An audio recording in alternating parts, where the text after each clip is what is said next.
Bueno, una fe dolida que se volvió intrépida. Jesús ha resucitado. Las primeras personas en haberlo visto fueron unas hermanas, unas mujeres. Luego los del camino a Maús, ¿se acuerdan? Luego Pedro. Y la noticia de su resurrección iba corriendo al grupo de los 12 y de los discípulos que se congregaban allá en el aposento alto. ¿Cuál fue la respuesta? No creo.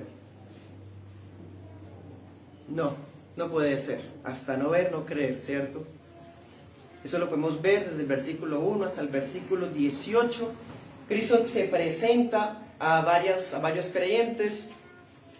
Juan nos narra el encuentro de Cristo con María Magdalena, ¿sí? Luego Cristo mismo es el que va y los visita a ellos ese mismo día de resurrección. Qué importante es congregarse, ¿no, iglesia? ¿Cuándo se apareció Cristo después de resucitar? El domingo. Y lo hacía cada domingo, como ya lo estudiaron ustedes con nuestro hermano en el día del reposo, ¿cierto que sí? Cristo se hace presente cuando la iglesia se congrega, porque es que no estamos aquí reunidos en el nombre de Héctor, ni en el nombre ni siquiera de Ríos de Gracia, ni siquiera. Estamos en el nombre de Jesús. Y por ese nombre Él mismo había prometido: yo estaré en medio de ellos. Entonces vemos el cumplimiento de su promesa. Desde ese domingo hasta cuando Cristo hizo esa modificación, porque Él es el legislador, como legislador Él puede cambiar el día, ¿cierto? Él quiso modificarlo al domingo. Y así ha sido desde antaño, aunque algunos quieran volver atrás a las obras de la ley. Tristemente. Pues bueno, están congregados, pero hay algo particular. Este ha sido el peor culto de la historia. Versículo 19. Están ahí congregados, pero es por miedo. Es el peor culto de la historia porque hace 3 días se murió a aquel en quien habían depositado su esperanza y que vieron que lo mataron y ni siquiera se defendió. Ese domingo, bueno, me pongo a pensar, ese sábado tuvo que haber sido el día más largo de sus vidas. Y luego el domingo se reúnen. ¿Por qué se reúnen? Porque tenían la costumbre de reunirse. Pero se reúnen como animándose, como conversando unos a otros. Podemos imaginarnos, por ejemplo, con base en Lucas 24, ¿se acuerdan lo que conversaban los dos del camino a Maús? Dice que estaban hablando, ay, nosotros pensamos que era libertador. Pero ya hace tantos días y viene Cristo, ¿se acuerdan? Ahí a caminar con ellos. ¿Y de qué hablan? Usted es el único peregrino acá. No sabe lo que ha pasado. Jesús el Nazareno, un profeta poderoso, que pensamos que Él iba a libertar. Y bueno, y Cristo les empieza a mostrar la verdad de sí mismo. Pues bueno, llegó el día domingo, versículo 19. Tienen miedo porque si mataron al maestro, pues van a matar a los discípulos. Tienen miedo porque ya los tienen identificados con solamente la forma de hablar. ¿Se acuerdan con Pedro? Es que hasta con tu forma de hablar se nota, tú eres Galileo. Y tengo entendido que ese grupito es de meros galileos. Pues bueno, tienen mucho miedo. Y aquí la palabra nos dice que estaban reunidos, pero había alguien que no fue al culto. Hubo alguien que no fue al culto, pero no era porque estaba enfermo. Alguien no fue al culto porque quería vivir su dolor solo. Tiene una fe dolida. Alguien tiene el corazón partido, no es capaz de ir a congregarse a hablar ¿qué? Si está desilusionado. Un Pedro quebrado. Cada vez que escuchara ese gallo, ¿se imaginan ese impacto? Algún padre de la iglesia decía que cuando Pedro escuchaba a un gallo cantar, se tiraba al suelo a llorar. Habían dicho ellos que iban a ir con Cristo hasta lo último y al otro día ya lo estaban, ¿cierto?, abandonando. Como decía la palabra, irá el pastor y las ovejas serán dispersadas. ¿A qué me congrego?, dice Tomás. Hablar que no fue. Se perdió la presencia de Cristo. Llega Cristo de visita, hermanos, como lo sigue haciendo cada domingo, cuando esa iglesia se reúne. Hablemos de Tomás. El apóstol Tomás lo conocemos tristemente como un incrédulo. Espero hoy que se nos baje un poquito ese criterio. No seamos tan duros con nuestro hermano y apóstol. Vamos a entenderlo un poquito más. Vamos a identificarnos con él. Y en esta mañana también vamos a ver cómo el Señor lo restaura. Porque el Señor restauró a Pedro, ¿se acuerdan? En Juan 21. Pero a Tomás también lo restauró. Vamos a ver eso en esta mañana. Por un lado vamos a mirar entonces el dolor de Tomás. Y en la segunda parte, ustedes mismos la podrán identificar. Vamos a mirar cómo el Señor lo restaura. Bueno, Juan capítulo 20, entonces, versículo 19. Estaban congregados el domingo 10 de los 11, porque Judas Iscariote ya se había suicidado. Este hombre malvado, hijo de perdición, se suicida porque no es capaz de resistir la culpa de lo que había hecho. Ellos están reunidos en el aposento alto de Jerusalén. En el domingo de resurrección, por alguna razón, Tomás no está congregado. Él es el único que falta. O sea, están los 10, no están los 12. Hay un número incompleto. ¿Dónde están todos los miembros? ¿Estamos todos presentes de la iglesia local? ¿O hay algunos que simplemente no quisieron? ¿Qué está pasando? Vamos a preguntarles, vamos a animarlos, vamos a exhortarlos. Que ojalá a través de esa enseñanza también el Espíritu Santo redarguya a aquellos que se están acomodando o conformando a estos medios que tenemos, o aprovechándose de estos medios para no congregarse. Bueno, Tomás está dolido. Podemos imaginárnoslo solo. Hay personas que cuando pasan situaciones duras, pasan decepciones, dolor, prefieren encerrarse en sí mismos. Son más bien introvertidos, ¿cierto? Son más bien melancólicos, solitarios, y es normal. Algunos viven su dolor de otra forma, otros de otra. Pero este Tomás, nuestro hermano y apóstol, está peligrando, porque parece que está a punto de perder la fe.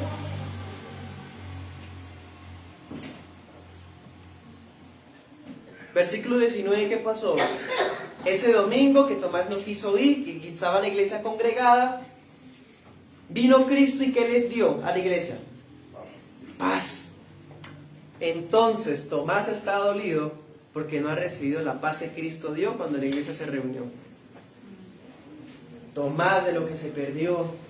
Podemos imaginarnos a los discípulos después de ese culto. Tomás, vimos a nuestro Señor, nos dio su paz. Y un Tomás deprimido, melancólico y triste. ¿Qué es paz? Perdí a mi maestro. ¿Cómo me van a hacer esta broma? ¿Cómo van a hacer este chiste? ¿Cómo es que ustedes se reúnen todos y se ponen de acuerdo para bromearme de eso? Eso es muy delicado. Tomás no ha recibido la paz que Jesús derramó sobre los 10 que sí se congregaron.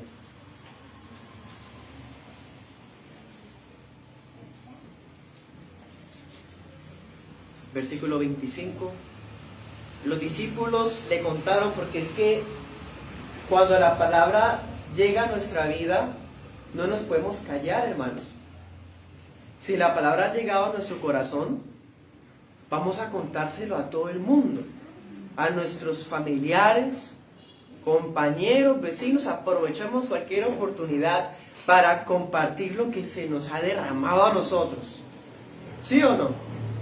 Bueno, pues los discípulos acaban de ver algo salvador. El Señor resucitado. Le cuentan a su amigo, a uno de ellos que no estaba con ellos en ese instante. Vimos a nuestro Señor.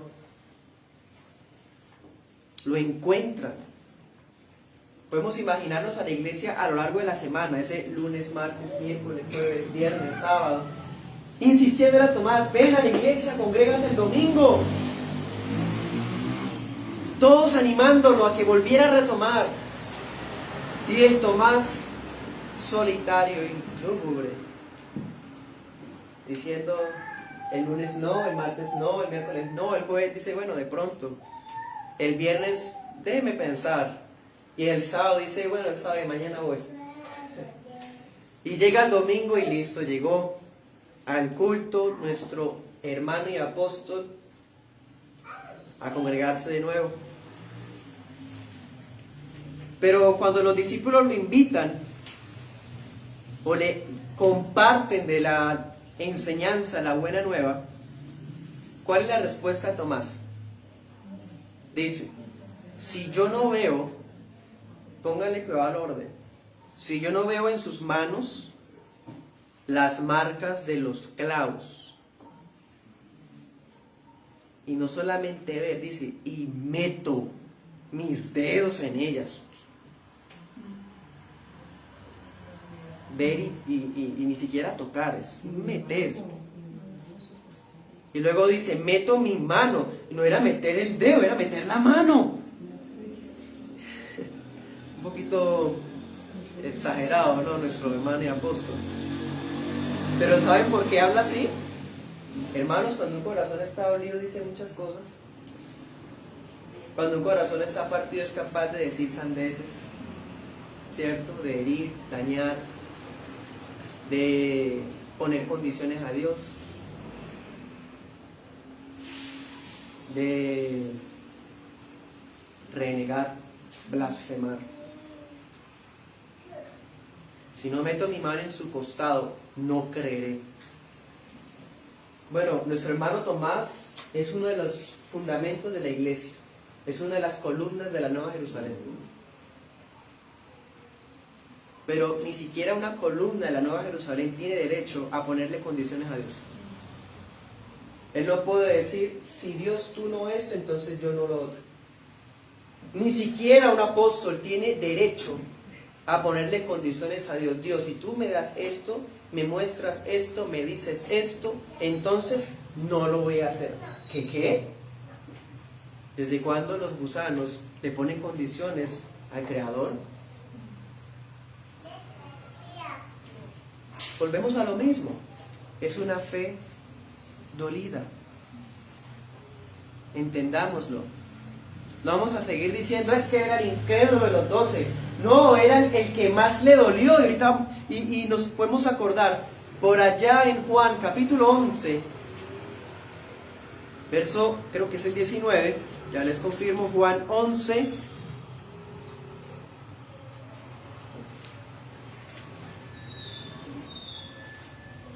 Bueno, en Juan 11:16, en una ocasión Tomás dijo: si el Señor va a Jerusalén y lo mata, vamos con él y morimos con él.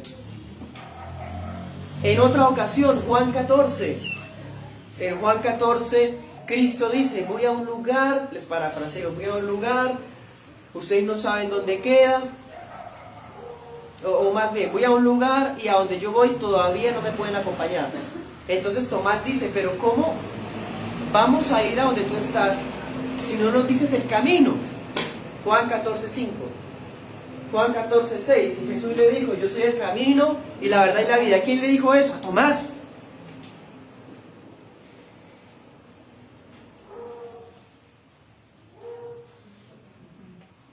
Ese Tomás se quería ir con Cristo a todo lado, hasta morir con él. Demuéstrame el camino, Señor, yo quiero ir donde tú vas. Le arrebataron su maestro a Tomás. Tomás amaba a Jesús.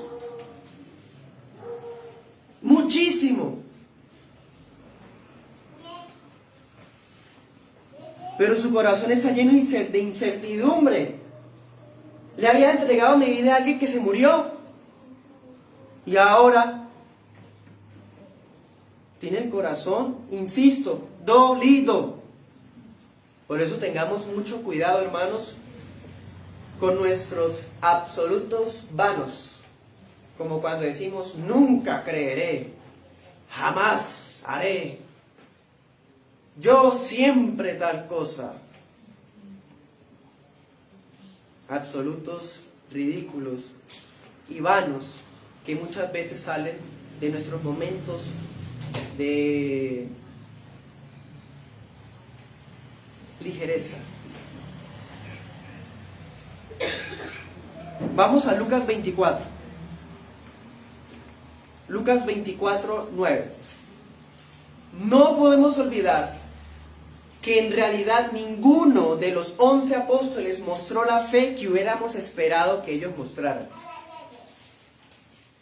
Lucas 24, 9 al 11.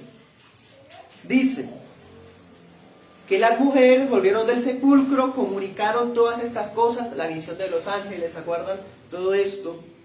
Se lo comunicaron a los 11, es decir, Tomás ya había estado escuchando de antemano, y a los demás, versículo 10, las que comunicaron estas cosas a los apóstoles eran María Magdalena, Juana, María madre de Jacobo, y las demás, eran varias. Pero estas palabras le parecieron, ¿qué? Locura. Y no las creyeron. ¿Quiénes? ¿Tomás? Todos. No habían creído todos. Vamos a Mateo 28. Mateo 28, 17.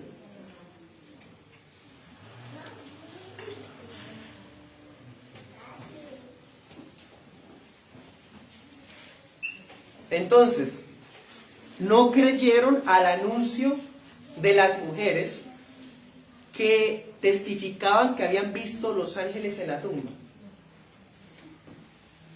De hecho, unos seguían dudando, aunque lo tenían de frente ya resucitado. Mateo 28, 17. Dice, al verlo, lo adoraron, porque Cristo es digno de adoración, porque Él es Dios, Dios Hijo, de la esencia del Padre. Dice, lo adoraron. ¿Pero qué? Pero algunos dudaban. Impresionante. Ahí enfrente. Wow. Vamos a otro pasaje, Marcos 16.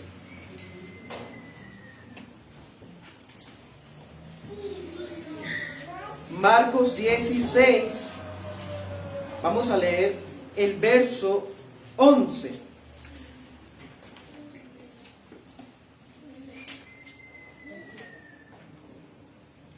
Marcos nos resume todos los informes que hubo y cómo los recibieron.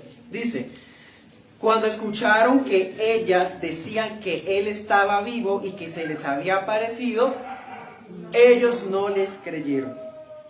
Versículo 13. Y ellos fueron y se lo comunicaron. ¿Quiénes ellos? Los del camino de Maús. Miren el 12. ¿Se acuerdan? Se apareció en otra forma mientras caminaban hacia una aldea. Marcos nos está contando así, en resumen, lo que Lucas 24 nos dice, más extendido. Y en el 13 dice, ¿cuál fue el recibimiento? Tampoco les creyeron a ella. O sea, no creyeron porque fueran mujeres las que estuvieran hablando.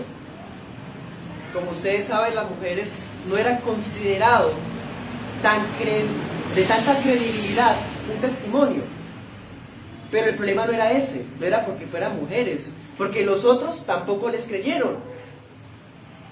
Era un problema del corazón, de incredulidad del corazón. Un problema de incredulidad que no solo estaba en Tomás. Versículo 14. Por último, se apareció a los 11. Aquí ya Marco nos cuenta del siguiente domingo. Cuando ellos estaban sentados a la mesa. ¿Y qué pasó? Los reprendió a causa de su poca fe y la dureza de su corazón. problema del corazón. Porque no creyeron a los que lo habían visto resucitado. Bueno, Cristo los amonestó a Tomás, a todos, por la dureza e incredulidad de su corazón. Entonces no juzguemos sin misericordia a Tomás. Ya vamos a entender un poquito más. Su corazón estaba partido.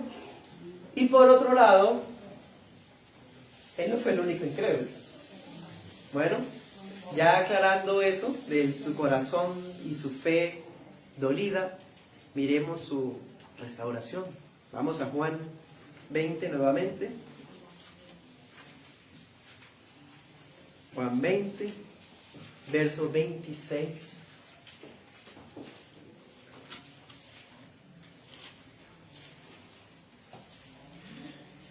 El siguiente domingo, cuando los 11 estaban de nuevo congregados, ahí sí estaba Tomás.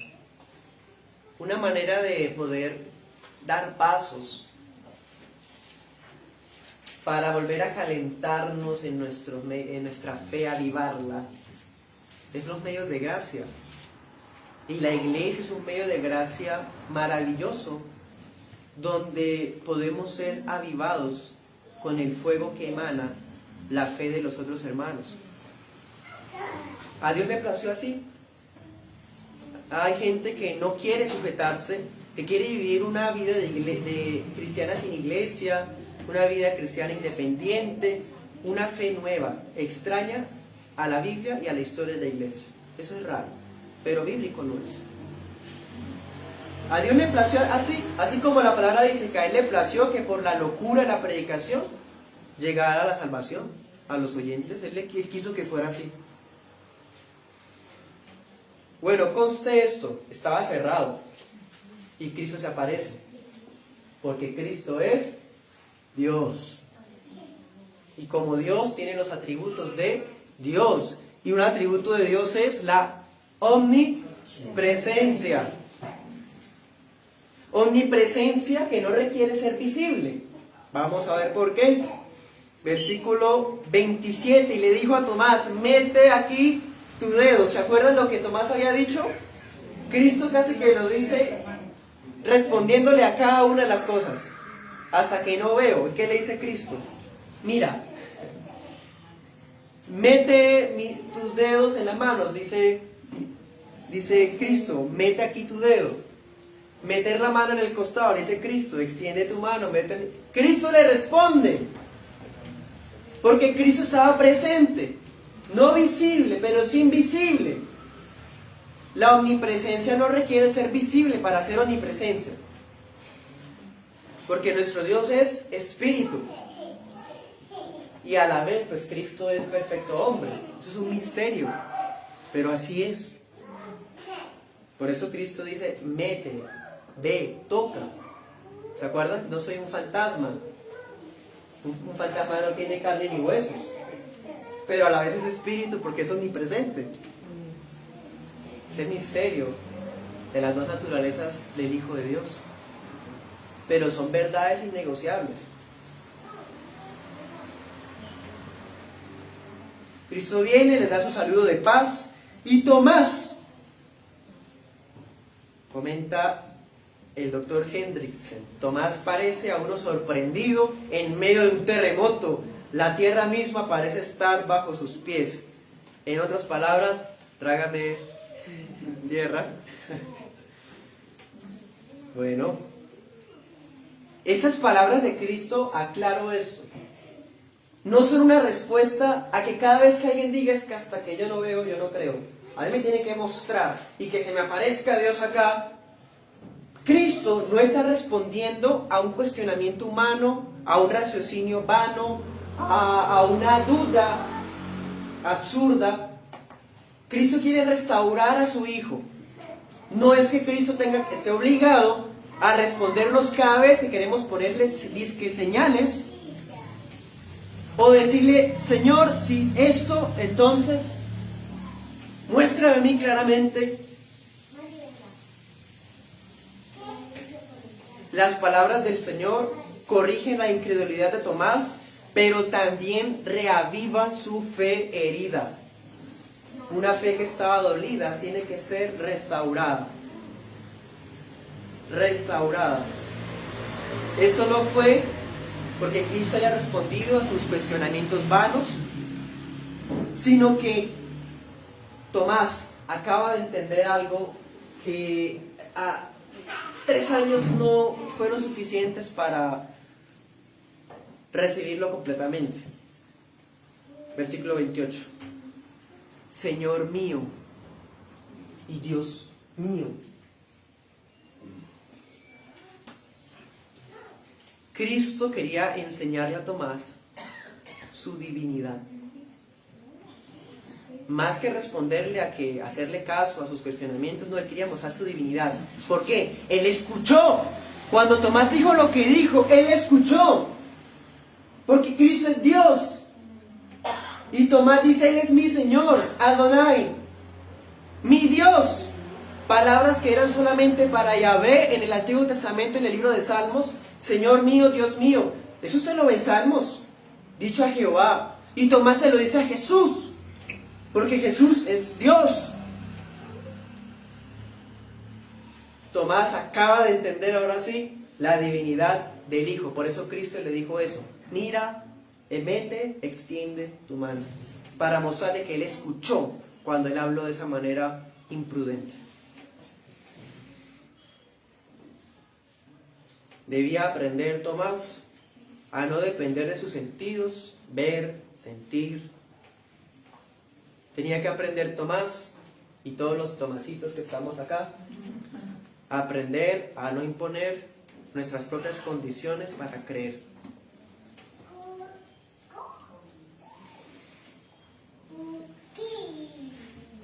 Así Cristo restaura la fe